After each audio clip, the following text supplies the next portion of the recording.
eu fui lá na sala e falei com ele, e aí, o senhor vai querer apresentar a sua versão dos fatos ou vai querer ficar em silêncio? Ele falou assim, ele olhou para mim com a maior tranquilidade do mundo e falou assim, doutora, eu que quero fazer uma pergunta para a senhora, na verdade. Eu quero que a senhora me explique o que uma mulher quer, o que uma mulher espera quando ela se enfia na casa de um homem. Gente, essa mulher era uma menina de 6 anos.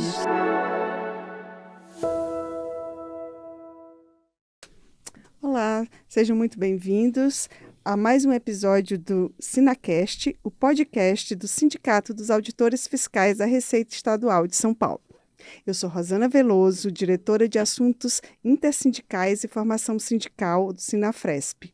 E hoje vamos abordar um tema de extrema importância para a sociedade, que é a violência contra as mulheres.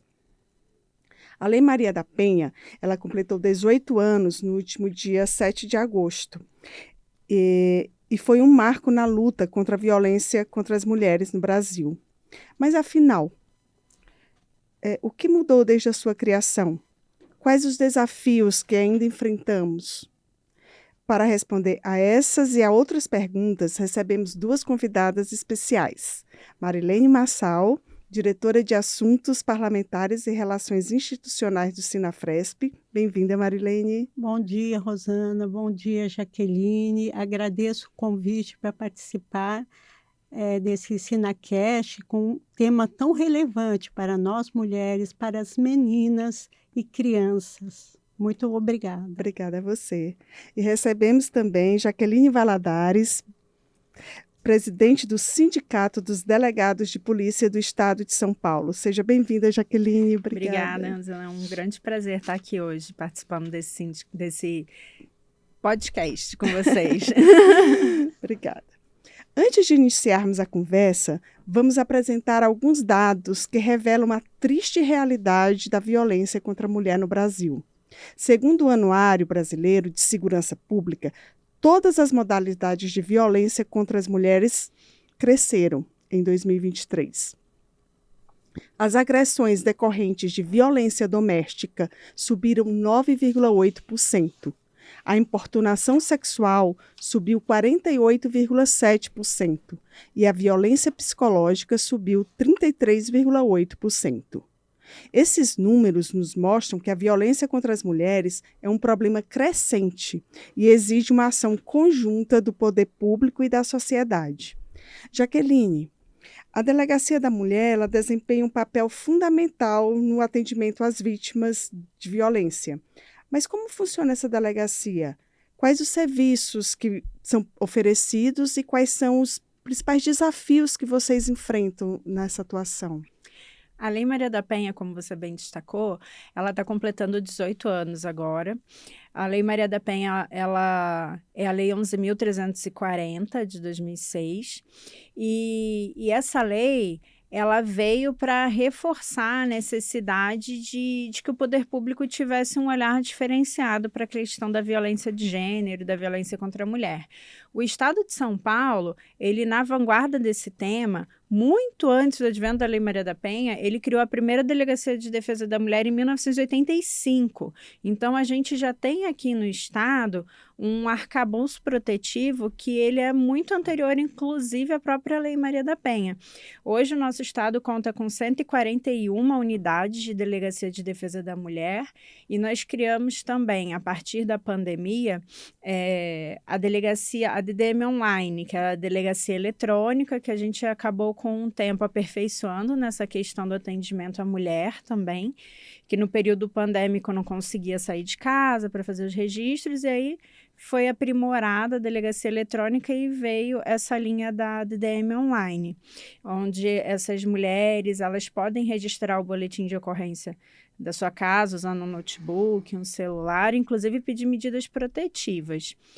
As delegacias de defesa da mulher aqui no estado de São Paulo, apesar delas chamarem Delegacia de Defesa da Mulher, elas não se limitam ao atendimento de mulheres, elas atendem também crianças e adolescentes vítimas de crimes sexuais ou vítimas de crimes decorrentes do âmbito doméstico, como, por exemplo, maus tratos. Então, essas meninas, essas crianças também podem ser atendidas nas delegacias de defesa da mulher.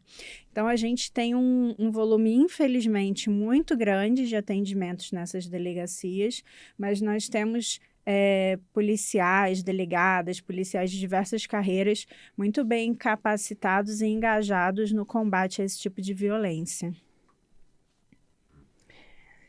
Muito bem. Obrigada, Jaqueline. Marilene, e na sua visão, a sociedade tem apresentado um olhar mais atento para a questão da violência contra a mulher? Olha, apesar da Lei Maria da Penha, que se consolidou como um instrumento fundamental na luta contra a violência de gênero no Brasil, mas a própria legislação, segundo o levantamento do Data Senado, tem arestas a aparar para garantir sua aplicação completa e eficaz. Os níveis persistentes elevados de violência doméstica e familiar ilustram a necessidade de reforçar esforços para a subnotificação e a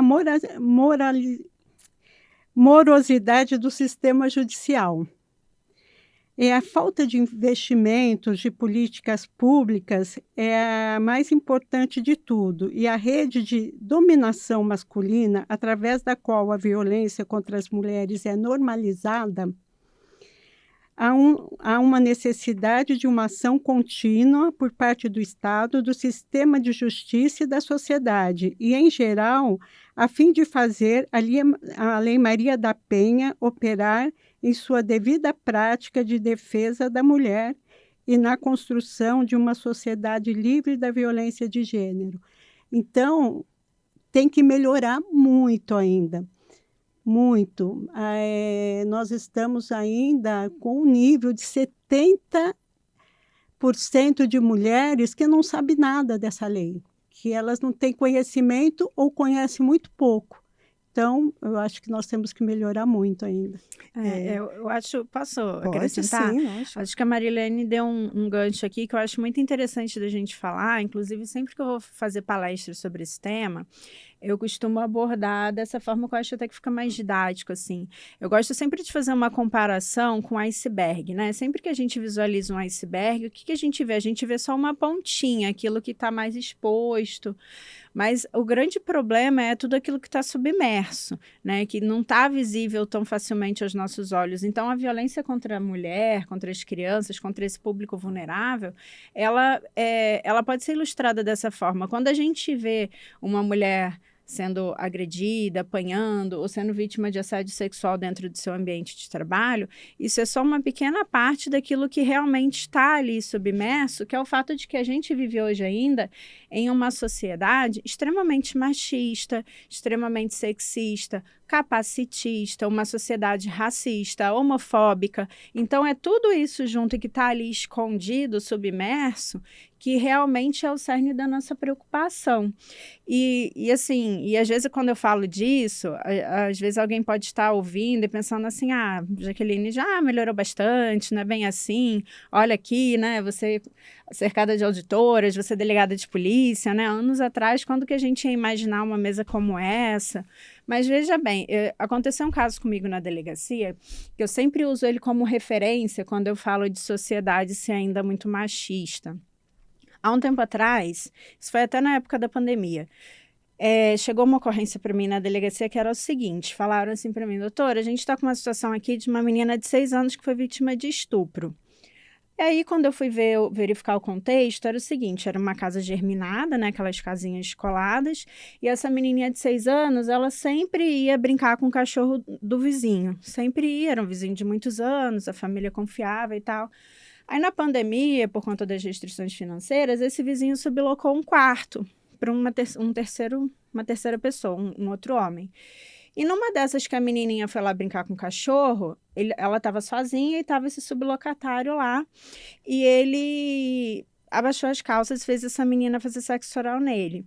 E quando ele chegou lá na delegacia, aquela situação flagrancial e tal, a gente foi fazer o interrogatório dele, naquele estilo que a gente vê nos filmes, né? Olha, o senhor quer ficar em silêncio ou quer apresentar a sua versão dos fatos, né? Isso acontece, a gente fala mesmo, né? O pessoal tem uma visão, assim, meio da polícia, mas eu fui lá na sala e falei com ele, e aí, o senhor vai querer apresentar a sua versão dos fatos ou vai querer ficar em silêncio? Ele falou assim, ele olhou para mim com a maior tranquilidade do mundo e falou assim, doutora, eu que quero fazer uma pergunta para a senhora, na verdade. Eu quero que a senhora me explique o que uma mulher quer, o que uma mulher espera quando ela se enfia na casa de um homem. Gente, essa mulher era uma menina de 6 anos. Que absurdo. Então, esse caso ele é muito emblemático porque ele mostra, assim, o raciocínio da pessoa. E não é um caso isolado. Tanto não é um caso isolado que as estatísticas mostram que ano a ano a gente vê cada vez mais registros de ocorrência. Então, para um homem como esse, que me pergunta o que uma mulher quer quando ela entra na casa de um homem, tendo essa mulher 6 anos, ele não é um pedófilo, como muitas pessoas podem pensar. Ele é um cara machista, que na cabeça dele não importa se essa mulher tem 6, 16, 26, 86 anos. Se entra na casa dele, ela quer ser estuprada, ela está aceitando esse risco. Não importa se ela está entrando na casa deles, no escritório onde ele trabalha. Então, são raciocínios que a gente consegue transportar para outros ambientes. E, infelizmente, não são fatos isolados. Porque, em razão disso, a gente vê que, por exemplo, o assédio sexual teve um aumento de 28% em relação ao ano anterior. A importunação sexual, um aumento de quase 50% em relação ao ano anterior. Por quê? Porque essa cabeça, infelizmente, esse tipo de linha de raciocínio ainda está extremamente inserido na nossa sociedade.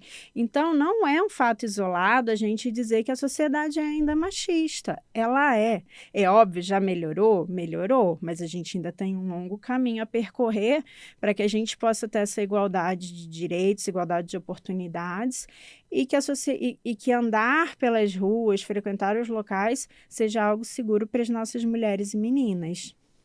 E, na sua opinião, assim, de que maneira nós podemos influenciar o poder público a adotar mais medidas para prevenir essa violência contra a mulher, na parte da educação, na parte punitiva? Sim. De que maneira a gente pode influenciar o poder público? Eu acho que você tocou num ponto muito importante, que é essa questão da gente ter todo um contexto. Não adianta a gente pensar que violência contra mulheres e meninas é uma questão só de polícia. A polícia é no direito, né, a última ratio, se você chegar para o direito penal. A gente deveria evitar que a situação chegasse a esse ponto extremo. E como que a gente evita? Trabalhando a educação, que é exatamente isso que você falou agora há pouco.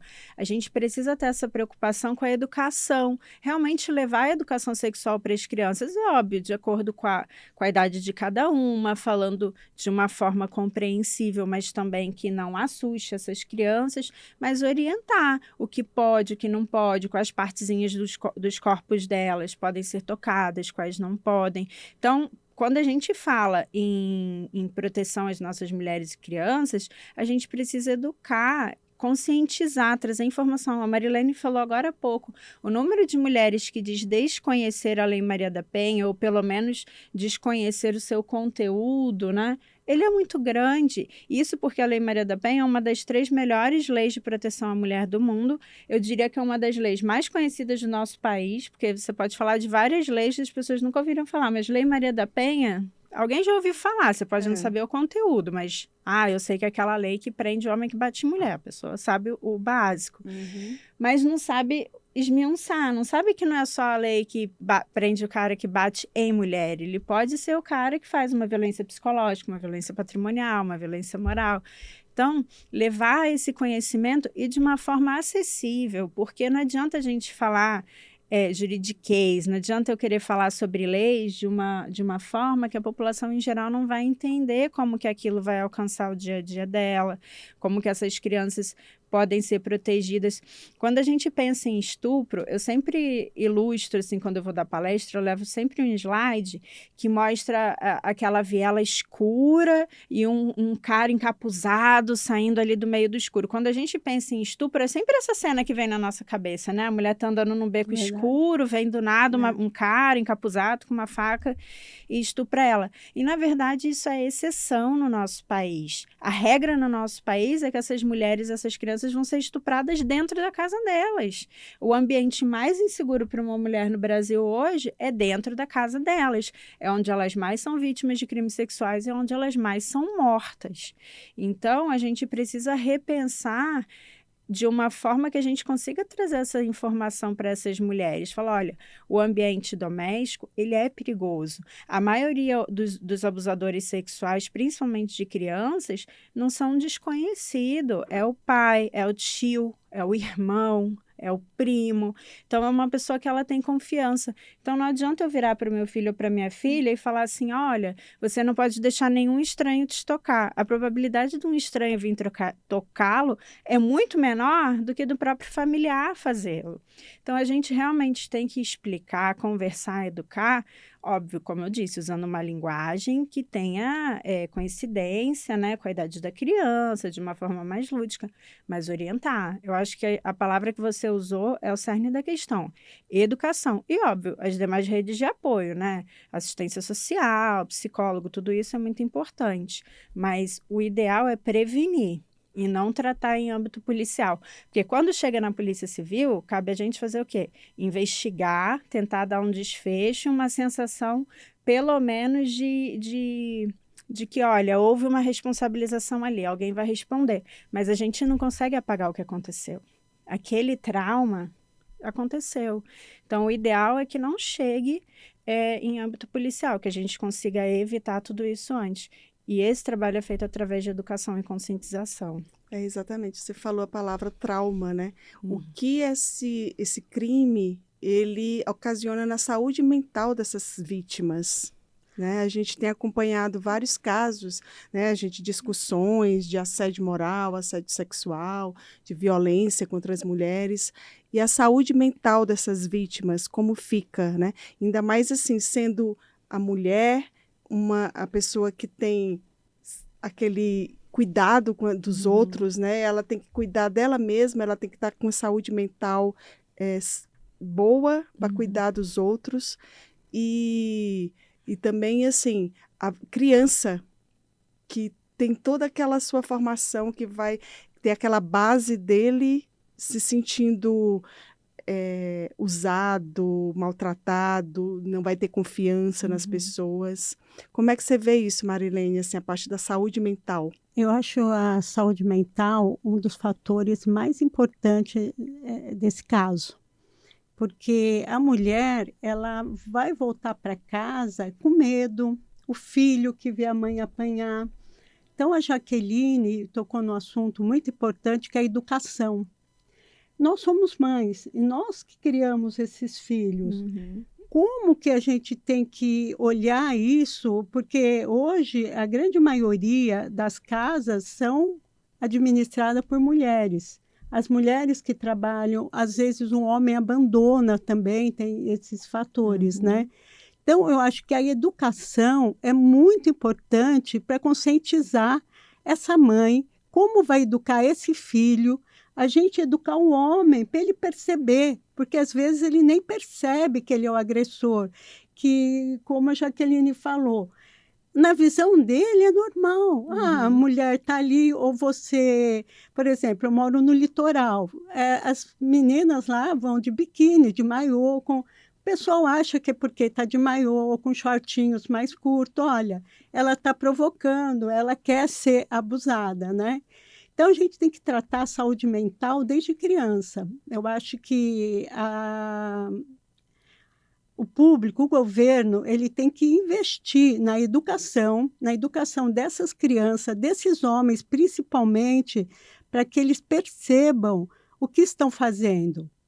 Aí, equalizar tudo isso aí, tanto para a mulher como para o homem, que não é porque você está com shortinhos, né? E pensa bem, essa criança que vê a mãe agredida, ele vai crescer como normal, ele agredir uma colega da escola, ele agredir a namorada, é o exemplo. Vem de casa, Vem de casa. núcleos familiares, né, que é a base de todo seu caráter, o exemplo. A gente não ensina falando, né?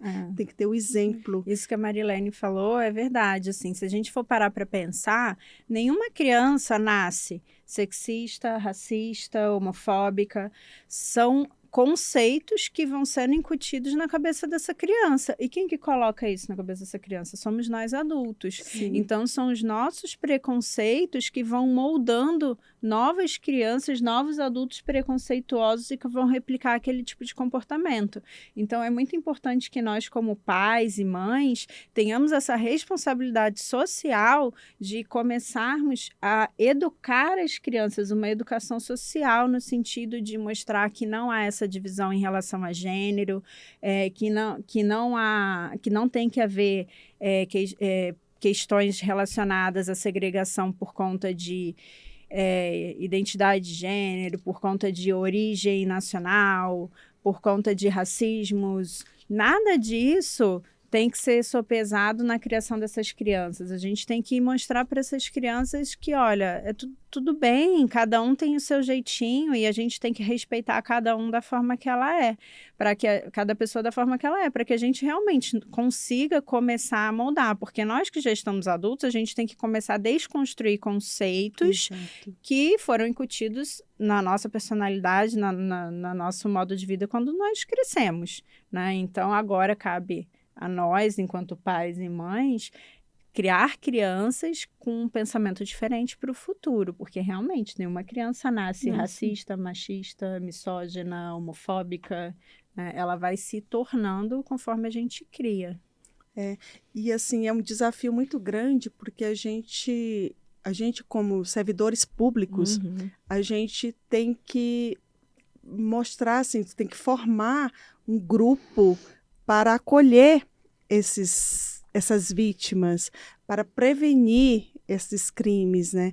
Então, assim, na sua visão, Jaqueline, assim, como a gente pode unir a polícia, o poder público, junto com os profissionais de saúde mental, para a gente melhorar, assim, dar qualidade de vida para essas mulheres e crianças que sofrem esses abusos, para evitar esses abusos, essas violências, porque é uma coisa, se a gente não cuidar assim, de uma maneira muito eficiente, vão ter vítimas, e como você falou do iceberg, né?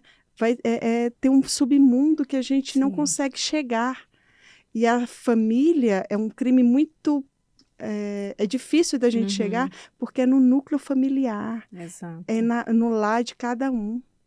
É o intramuros, né? O intramuros. Aquilo que está ali entre quatro paredes é muito difícil, né?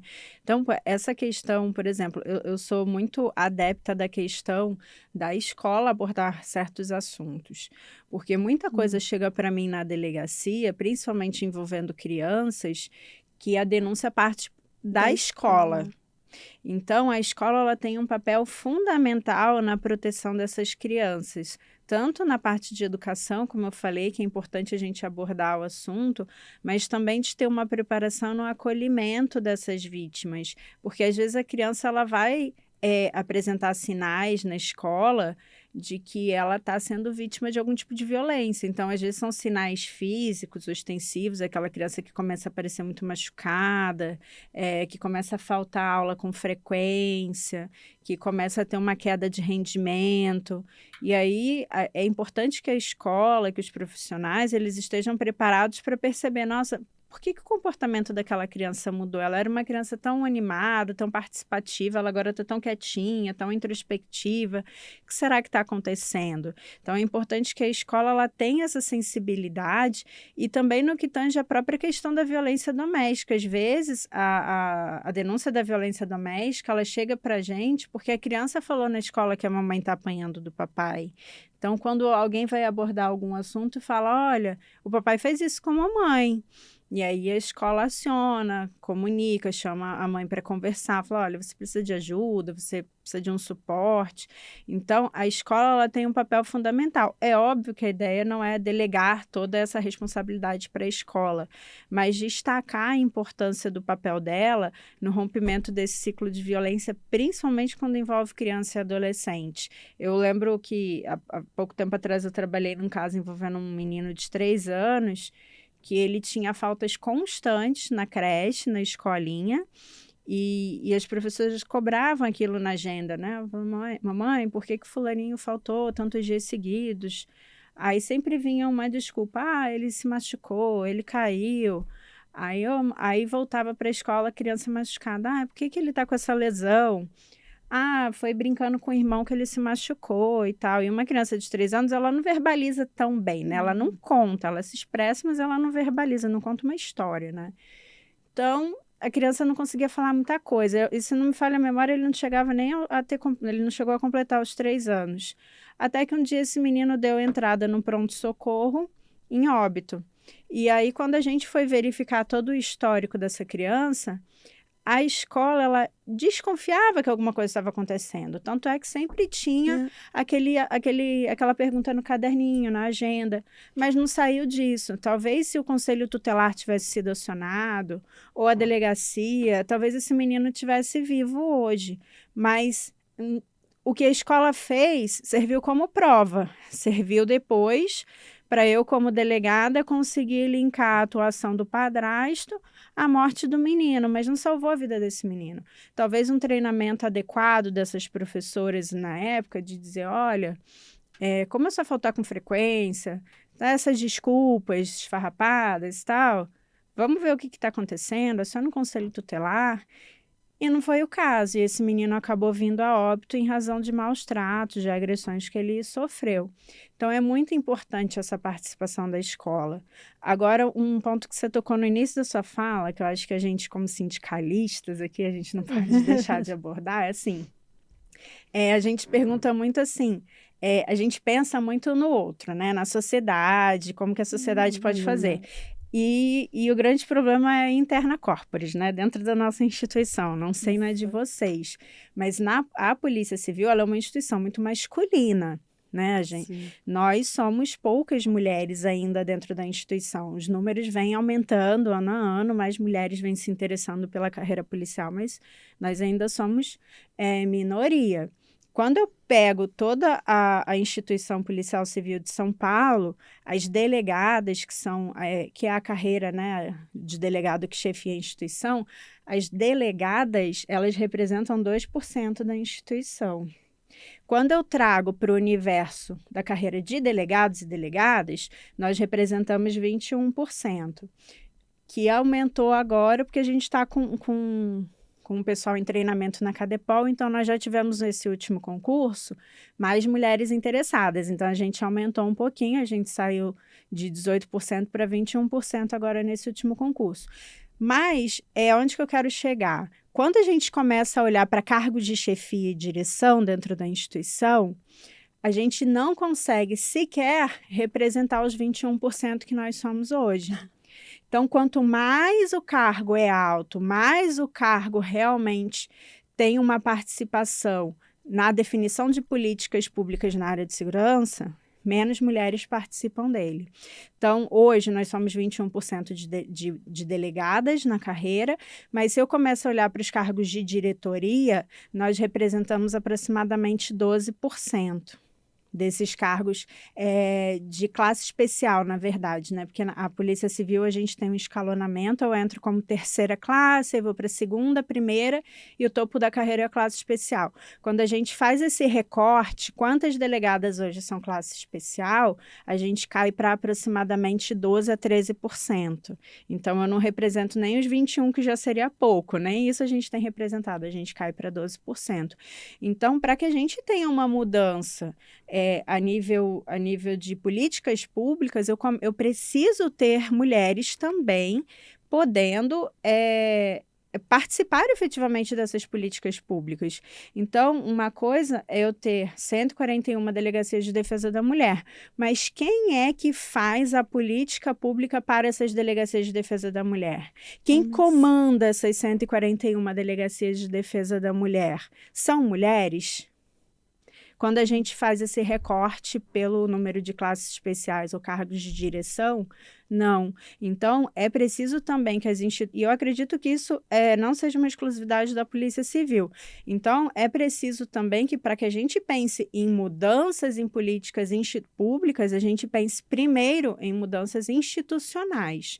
Então, eu reverencio aqui a atitude do CNJ de começar a exigir alternância nas indicações à promoção para ocupar cargos de desembargador, então terem concursos de promoção específicos para as mulheres, porque eles tiveram já esse insight e perceberam, se eu quiser ter tribunais realmente com uma visão mais ampla, com uma visão mais mista da realidade, eu preciso começar a colocar mulheres, eu preciso começar a colocar pessoas negras, eu preciso começar a colocar pessoas LGBT, porque até quando a gente faz o recorte de gênero, um dia eu estava lendo sobre isso, eu achei muito interessante porque eu nunca tinha parado para pensar sobre isso, né? Eu pensava assim, eu tenho uma defesa, uma luta para que mulheres ocupem mais cargos de direção, de chefia. Mas assim, as pessoas negras também não têm um grande número de representatividade nesses cargos. E a mulher negra, então, menos ainda. Então, eu estava lendo, e no livro, a autora, uma feminista negra, ela falava exatamente isso. Ela falava assim, quando a gente começa a pensar, por exemplo, em políticas para atrair pessoas negras, primeira coisa que vem na sua cabeça é o quê? Então vou indicar um homem negro. E quando você pensa em políticas para atrair mulheres para aquele cargo, você pensa numa mulher branca. A mulher negra, ela acaba não entrando nem na parte negra e nem na parte da política de gênero. E ela entra quando, sabe? Então, a gente precisa começar realmente a ter esses pensamentos mais amplos, mais interseccionais. E as instituições públicas, elas ainda estão deixando bastante a desejar, eu acredito, em relação a isso, né? Eu penso também nos povos tradicionais. Exato. Eles não têm chance, a gente não os vê em concursos, um juiz que veio da base dos nossos povos tradicionais, né, aqui do Brasil. A gente não vê em concurso. Na nossa carreira mesmo acontece a mesma coisa, viu, Jaqueline? Porque nós somos menos de 20% de mulheres e cargo de alta gestão mesmo, nós não tivemos mulheres ainda. Então, nós também, na carreira dos auditores, precisa ser trabalhado isso.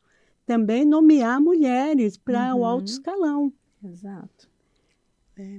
A gente precisa também, além de ocupar esses cargos, né, a gente tem que trabalhar também os homens, conscientizá-los para que ele lute também pela gente, né? Exatamente. É aquela coisa que você falou no começo, a sociedade ainda é machista. É machista.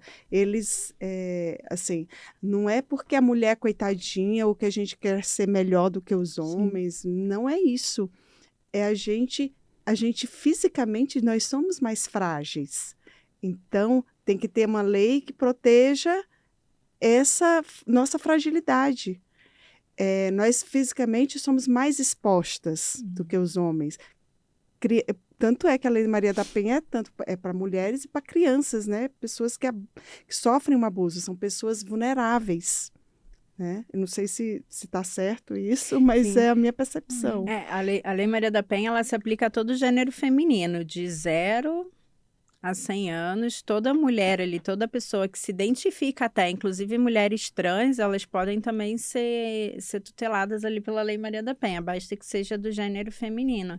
E é importante mesmo que você tocou num ponto muito importante que não há revanchismo. Eu acho interessante isso quando se fala em trabalho em luta feminista, pensa-se muito isso, assim, que quando você vem com uma pauta feminista, a ideia é assim, homens de um lado, mulheres do outro. Não é isso. isso. A ideia da pauta feminista é a gente ter igualdade de oportunidades. É errado querer ter igualdade de oportunidades? É errado uma auditora fiscal, uma delegada de polícia, ter a pretensão de conseguir alcançar um alto cargo de comando, já que ela é igualmente capaz, tal qual o seu colega homem, sabe, a desempenhar essa função? Então, a ideia do feminismo hoje é essa ideia de igualdade de oportunidades. É por isso que a gente trabalha tanto da porta para fora, como a gente, enquanto entidade de classe, tem que trabalhar internamente também, né, essas questões. E aí, lá aqui, né, na Polícia Civil de São Paulo, eu me deparei, logo que eu assumi a presidência do Sindicato dos Delegados, com uma realidade que eu nunca tinha parado para pensar. Eu sou mãe, eu tenho 2 filhos, um tem 6 anos, outro tem 2, e eu passei as minhas gestações na delegacia, trabalhando normalmente, não me afastei antes, eu só me afastei quando minha bolsa estourou e eu fui ter neném, assim, então trabalhei até o último dia. E eu nunca parei para pensar que a gente não tinha uma regulamentação para policial civil gestante aqui no estado de São Paulo. Então, não existia nada que nos impedisse de tirar plantões policiais, de estar exposta lidando com preso, de participar de uma operação policial, nada. Era literalmente o bom senso do nosso superior hierárquico que nos impedia. E a gente sabe que bom senso é uma roleta russa, Verdade, né? Você né? tem chefes que têm, você tem chefes que não têm.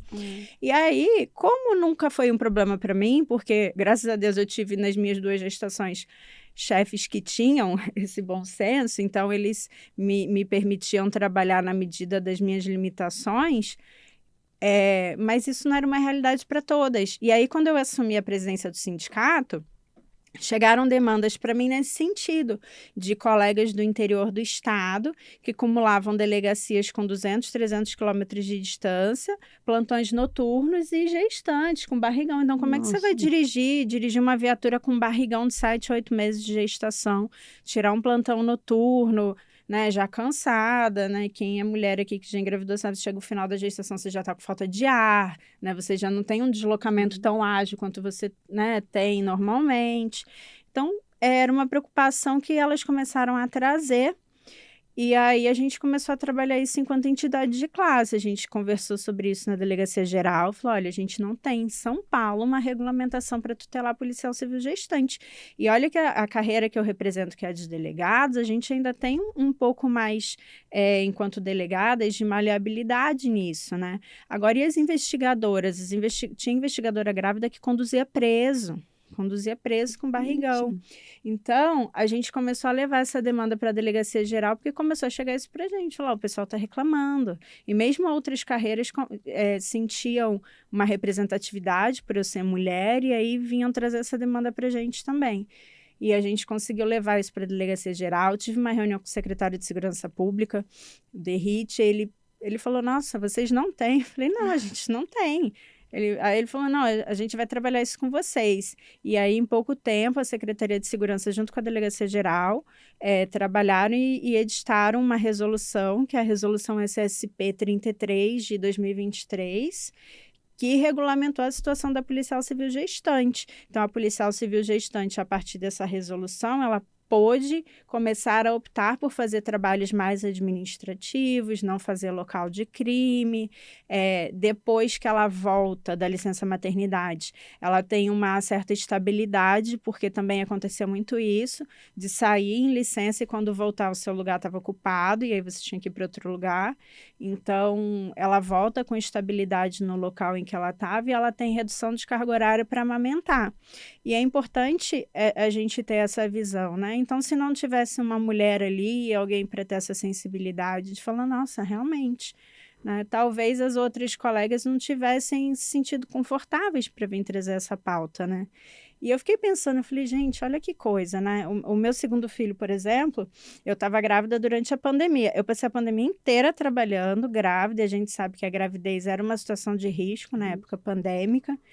Como a polícia não parou, não tem home office na polícia, eu passei a minha gestação trabalhando. E aí, eu lembro que no final, eu tive minha filha acho que 1 ou 2 semanas. Uma semana depois disso, eu atendi uma ocorrência de um duplo homicídio. E o cara tinha invadido a casa da ex-mulher encontrou ela com o atual namorado e tacou fogo nela e nele, na casa. E eu fui fazer esse local de crime. Então, assim, era uma casa com uma estrutura questionável, que tinha acabado de pegar fogo, podia cair, podia ruir. E eu lá com um barrigão de 8 meses fazendo no local de crime. Mas não que o meu chefe tenha me obrigado, porque simplesmente era tão automático aquilo na minha vida que eu fui. Aí eu saí de lá, a vítima ainda estava viva, veio a óbito depois. E aí, como eu já tinha atendido outras ocorrências similares, eu sabia que a probabilidade dessa pessoa virar óbito era muito grande. Então, eu falei, não, deixa eu ir logo para o hospital, gravar o depoimento no hospital, porque essa pessoa vai acabar vindo a óbito, que de fato aconteceu. E aí, não bastasse tudo isso, ainda com 8 meses, eu fui me enfiar num hospital para colher um depoimento, sabe? Então, são coisas que a gente normaliza tanto por conta do dia a dia da carreira, que você não para pensar.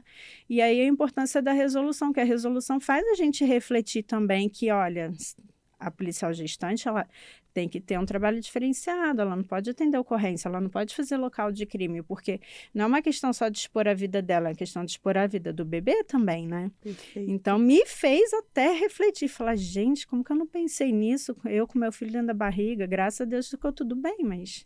Né? Então, é bacana esse trabalho do sindicato que deu esse feedback para os nossos policiais. Nós temos uma instituição, o governo federal, aqui em São Paulo, pela Lei Maria da Penha, quando uma funcionária pública é agredida, tem previsão de transferência de cidade e localidade. No governo federal, ainda não tem. Tivemos um caso até que nos trouxe uma colega da Receita Federal, um caso de uma auditora da Receita Federal que era agredida pelo marido, tinha que sair daquela localidade, o superior dela simplesmente falou, mas aqui nós não temos previsão legal para te transferir de cidade ou de estado, que ela precisava sair do agressor. Enquanto ela morava na mesma cidade, residiam ali, ela estava sujeita a encontrá-lo na rua, ela precisava mudar de estado e ir para onde a família dela estava. E o superior dela falou, não tenho previsão para te transferir. Então, para você ver como que ainda tem que mudar muita coisa na estrutura de Estado para cumprir a Lei Maria da Penha, para dar segurança para a mulher, né? Na verdade, assim, acho que o superior dela aí comeu bola, porque a Lei Maria da Penha, ela traz essa previsão para todas as mulheres. O superior dela não deu. A Lei Maria da Penha, ela fala que a servidora, porque a Lei Maria da Penha, ela é uma lei federal, né? Mas ela se aplica a todas as pessoas.